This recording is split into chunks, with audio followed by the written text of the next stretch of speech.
I'm just going to use a few minutes before we move into our discussion to kind of talk about how this book grew organically out of the previous book, Men to Devils. They're somewhat linked, perhaps, as a pair. In the first book, I was looking in Men to Devils, I was kind of trying to sketch out the situation of really the bare bones of what happened in China. It's a theater that not many had looked at in terms of what were the Chinese doing with Japanese war criminals after the war. I think we had been focused for many years, research-wise, on the war itself. And I had an opportunity in 2008 to do some research in Nanjing for a very hot summer. And I gave a talk there at the end of the summer, and no one in the audience of mainly Chinese graduate students could tell me who the Chinese judge was at the war crimes at the Tokyo war crimes trial. And I realized it's kind of an open field. And this was something that no one was really talking about. Um, and that kind of became the first book. And at that time, in 2008, 9, 10, and 11, no one in China was really yet talking about the Tokyo war crimes trial or the war crimes trials of the Chinese, both the KMT 1946 to 1949 and the CCP in 1956. Now, of course, it's very different years later. There's an entire industry going on in China. But I think really we have to admit that a lot of our books emerge from a sense of failure once we've finished. And when I finished Men to Devils, I was having a discussion with a friend who now teaches at the University of Vienna. And she asked me, "So, what's your big takeaway from the book, Men to Devils?" And I thought, well, it's this book where I describe everything. I have this wonderful narrative where I lay out what the Chinese were doing and what the Japanese reaction was. She's like, yeah. And what are your kind of theoretical takeaways and the larger influence on history?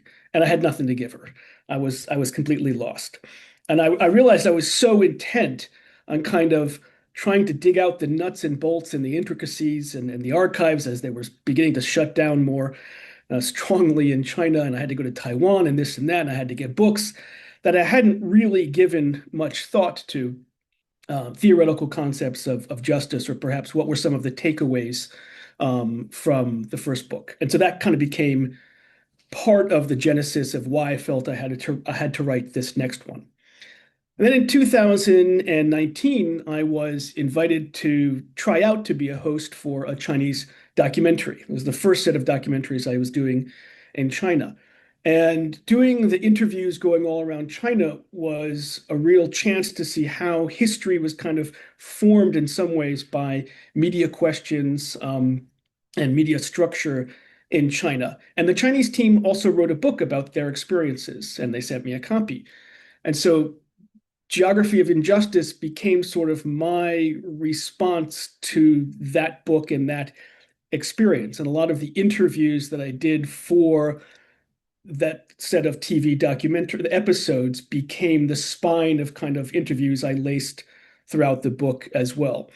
And of course, it's the failure of the first interview, if you've had a chance to look at the book, that really kind of propelled me to think more about the act of interviewing and then how that sort of issue and that memory affects uh, our understanding of history.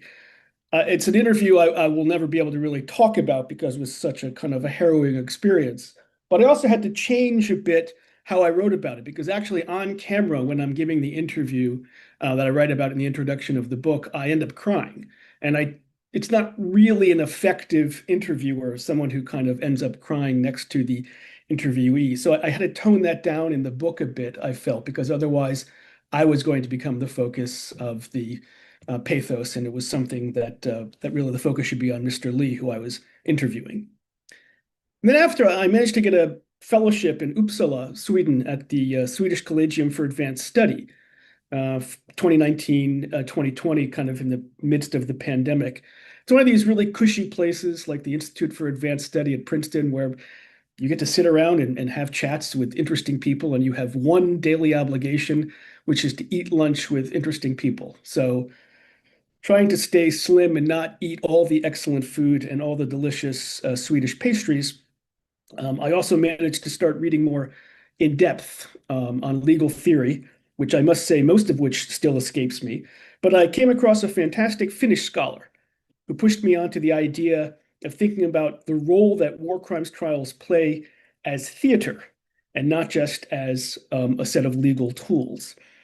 And it's really their slippery nature that he described for me that I found very compelling. That war crimes trials create a history, the prosecution version, and then there's an anti-history, the defense version.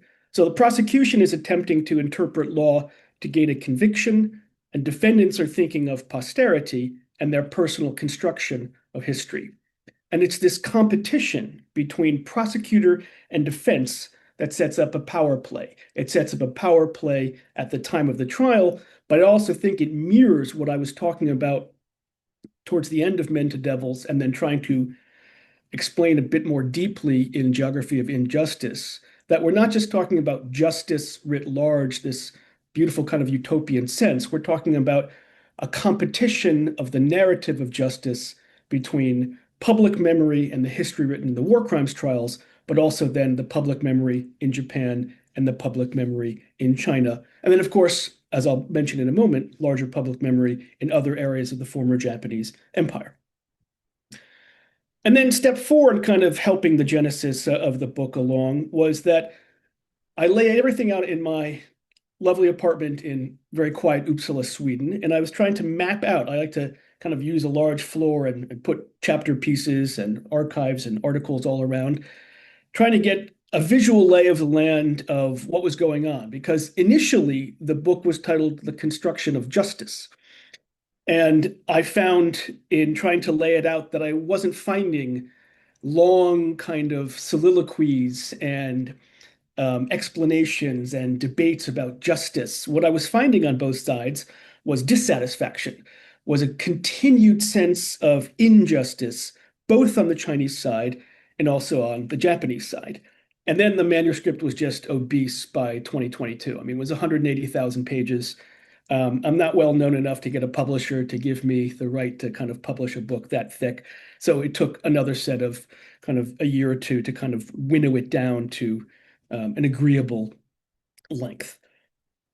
And then I wanted to include more on Taiwan and Korea than I had previously. I'd really only focused on Sino-Japan relations, and I felt there was more to say. So that's kind of the quick genesis of the book. Let me give you the four main takeaways as I see it. And then we'll hear from Daqing, I think, on how he sees it as well.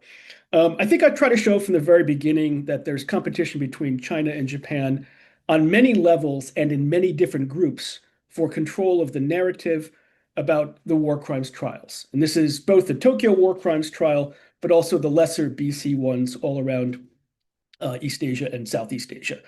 And it shows how immediately after the war, how politicized the battle between history and memory had become early on. And the deep role that war crimes trials play and the war crimes trials records and evidence and individuals who take part in those trials, how they play early on. And then there's the question of justice itself, how the trials operated, the evidence, and the focus on confessions by the Japanese. This is particularly accurate for, or particularly important for the CCP trials in 1956. But I also extend the story past the Japanese war crimes trials in 1956 and their release in 1964 in the Geography of Injustice, this volume number 2, because I realized that the story continued, that the trials about justice and the idea of being a war criminal in China wasn't just about being Japanese. It was also about having been a Manchukuo officer, so someone like Pu Yi or his brother Pu Jie, the Mongolians as well, and of course, the KMT war criminals. And the CCP charged, or at least incarcerated, thousands of KMT war criminals as well, and kept them in the same prison with the Japanese on a different wing, but used many of the same re-education techniques that they had used against the Japanese war criminals against the KMT war criminals. And those incarcerations go on until 1975. So there's a much longer durée of this discussion of justice and injustice that extends beyond just the Sino-Japanese relationship. And I thought that was important to tie into because that history is also rarely linked. And it's the same guards, it's the same processes, and they're talking essentially about many of the same things. And these first 2 points, or through these first several points, I wanted to create an outline, I think, of why we're still seeing this competition over justice um, about or through these trials, 80 years after the end of the war. And not only why hasn't each side felt satisfied, but we really had a chance here, I think, in the 80th year end of World War II for a moment of change, for perhaps the Japanese to have said, look, yes, we are apologizing, we recognize what has happened, but let's also now recognize how we've added to the peace since 1945. And for the Chinese to say, yes, we see that, we recognize. Now perhaps we can look and think about justice, but also face the future, as opposed to always trying to only recalibrate the past. And lastly, I think this is not only a China-Japan story. It's also a China, Japan, Taiwan story because this history is currently really being fought over between Taiwan and China, and I wanted to get that in. But it's also a story. Also a colonial story. It involves Taiwan and Korea, but it also involves all the other European powers that had trials in East Asia and Southeast Asia after the war. So it's a story of the history of military defeat for the Japanese. It's a story of the Pyrrhic victory, at least for the Chinese side, and then increasingly a narrative of victory and also victimhood from the Chinese side. But because it's East Asia, there's a third party, those trapped between defeat and victory. And that's what happened in Taiwan and Korea. And I think that's very important to remember. So the Sino-Japanese history story that I present in this volume is a front row seat to the longue durée of the influence of the narrative of the victors, but also importantly, I think the narrative of the defeated, often a story that we ignore, and those in between. It's a revealing story on 3 levels. It shows the impact of empire, the interaction of military and civil society after wars conclude, and it demonstrates that the influence of imperial propaganda does not necessarily evaporate after victory or defeat. And I forgot to put my watch on when I started, but hopefully I've kept within the time limit. Thanks very much. You absolutely have.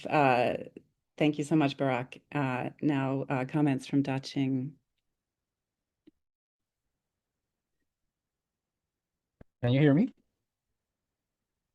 Hello?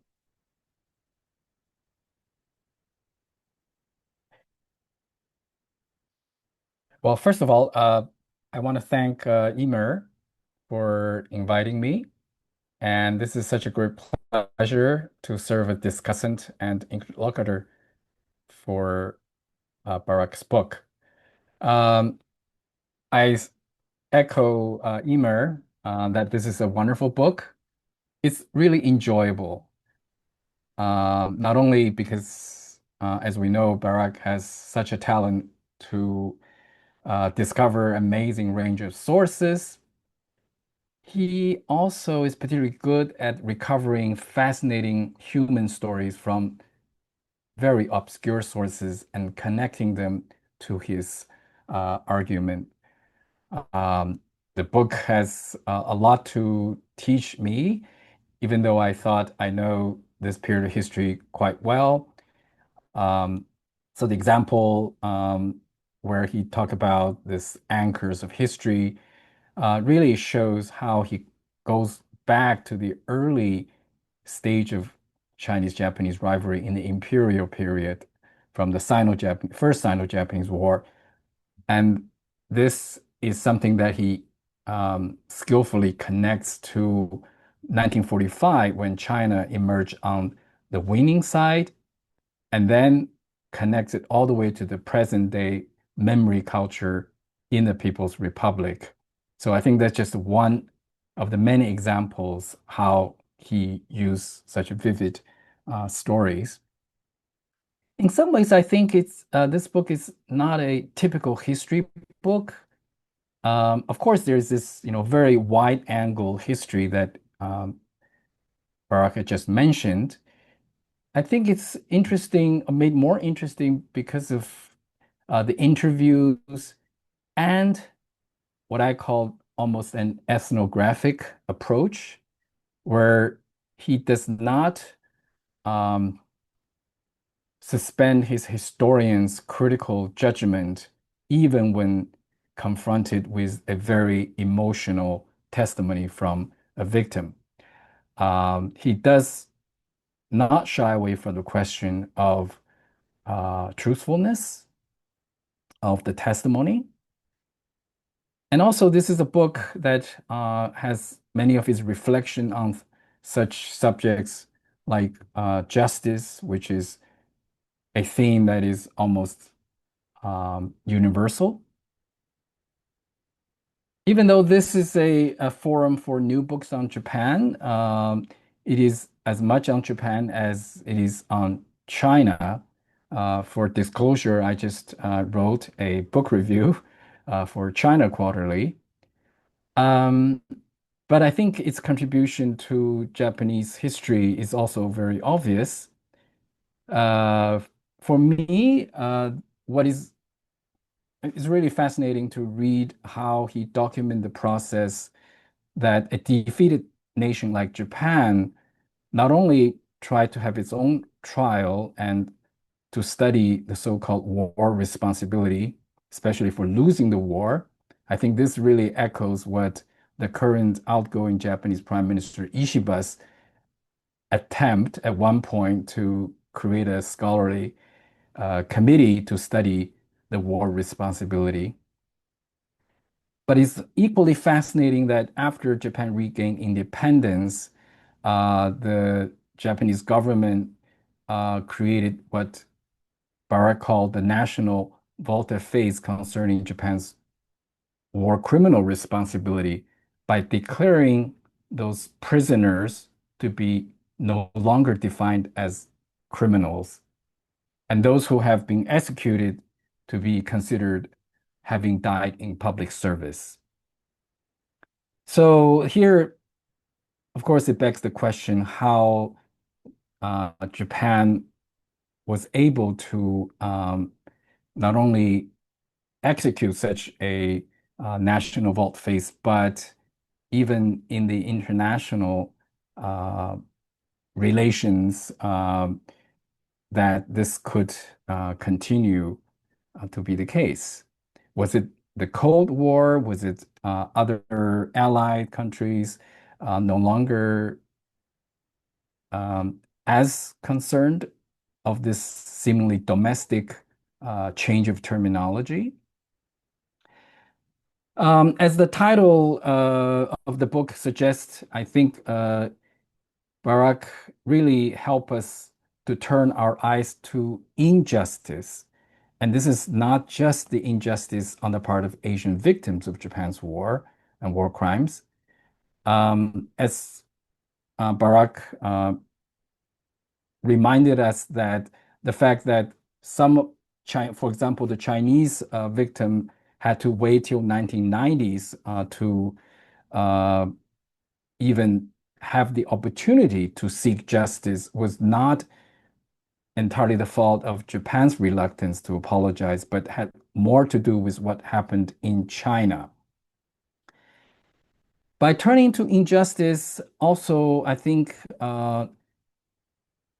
compel us to not just brush aside, terms like victor's justice, uh, but to call out injustice wherever it happened. I think this is something Barak did with fair-mindedness throughout the book. For example, he described China's incarceration of a leader of the Japanese Communist Party for as long as 25 years without trial or even charge. Um, I think he correctly avoid giving a single definition of justice because, as he said, this just doesn't exist. Um, as he put it, for vastly different ideological reasons, both Chinese and Japanese leaders aim to pursue a utopian notion of justice. However, this goal cannot be enacted by fiat. And then he went on to say that the notion of justice is arrived through a negotiated practice over longer duration. and it became enmeshed in the historical representation of the past. So for me, this is a broadened understanding of justice. I wonder whether there may be different shades of justice because this concept now is so broad. Um, it goes from the legal to the political, maybe even psychological, especially on the part of the victims.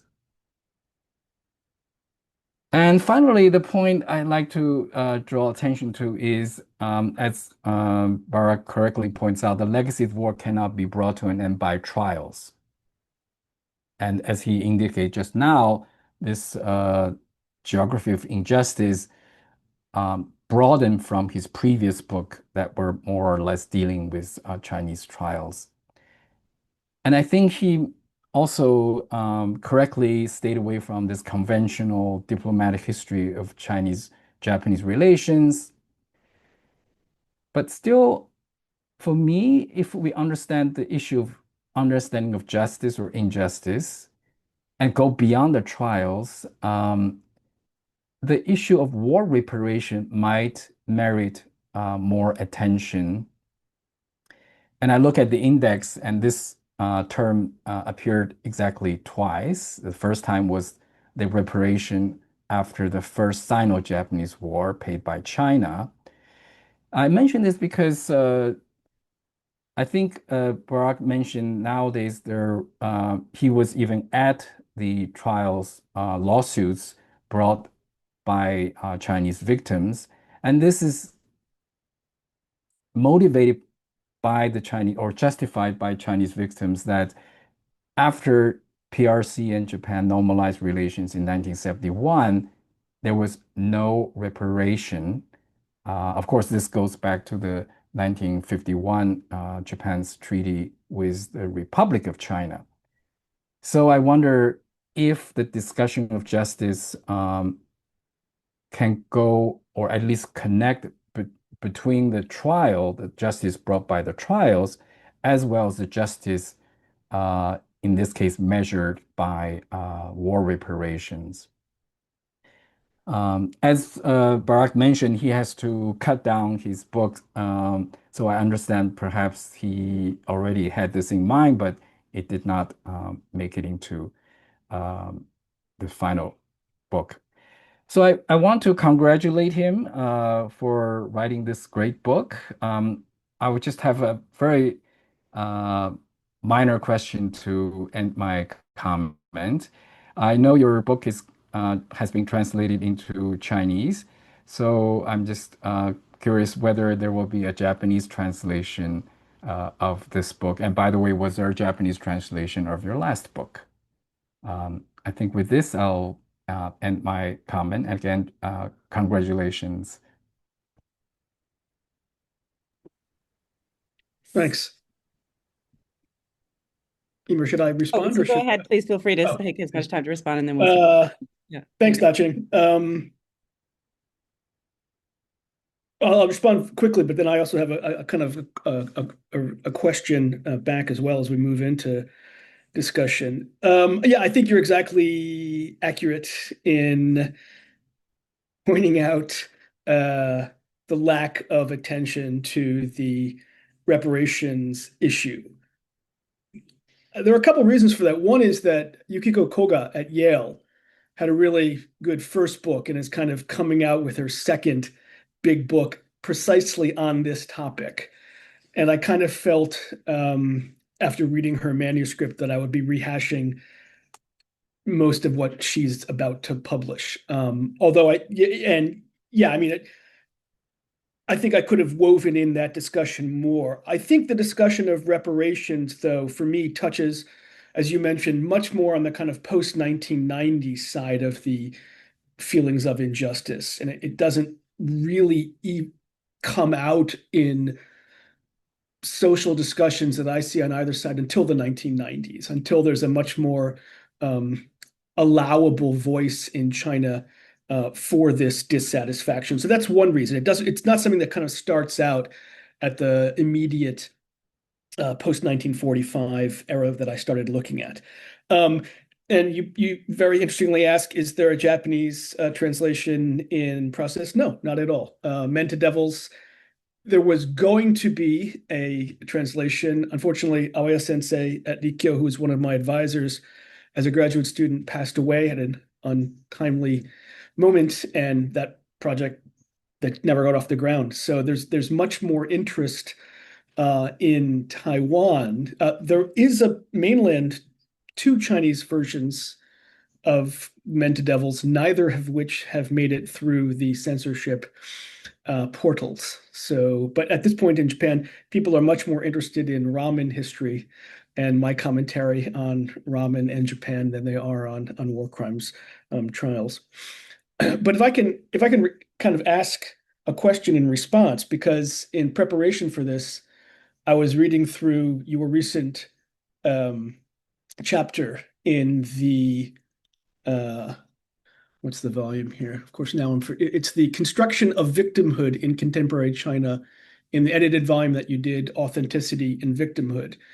And it struck me that in some ways we're kind of looking at the same, for those of you who've read it or not, definitely go take a look at it because obviously Daqing has a broader view in a lot of his edited volumes recently with others in his chapters on looking at kind of comparing the European and East Asian situations, but then really digging in. And it struck me that we're looking at you describe it as victimhood, and I describe it as kind of feelings of injustice. Um, and I guess for me, I was looking at the driver behind those, what creates those feelings of victimhood or injustice. And I saw the driver and the causes as stemming from the original sin, which is the war crimes trials and those records, and that they have become a bedrock on which Chinese national feelings of humiliation, but also Chinese national feelings of victimhood are based.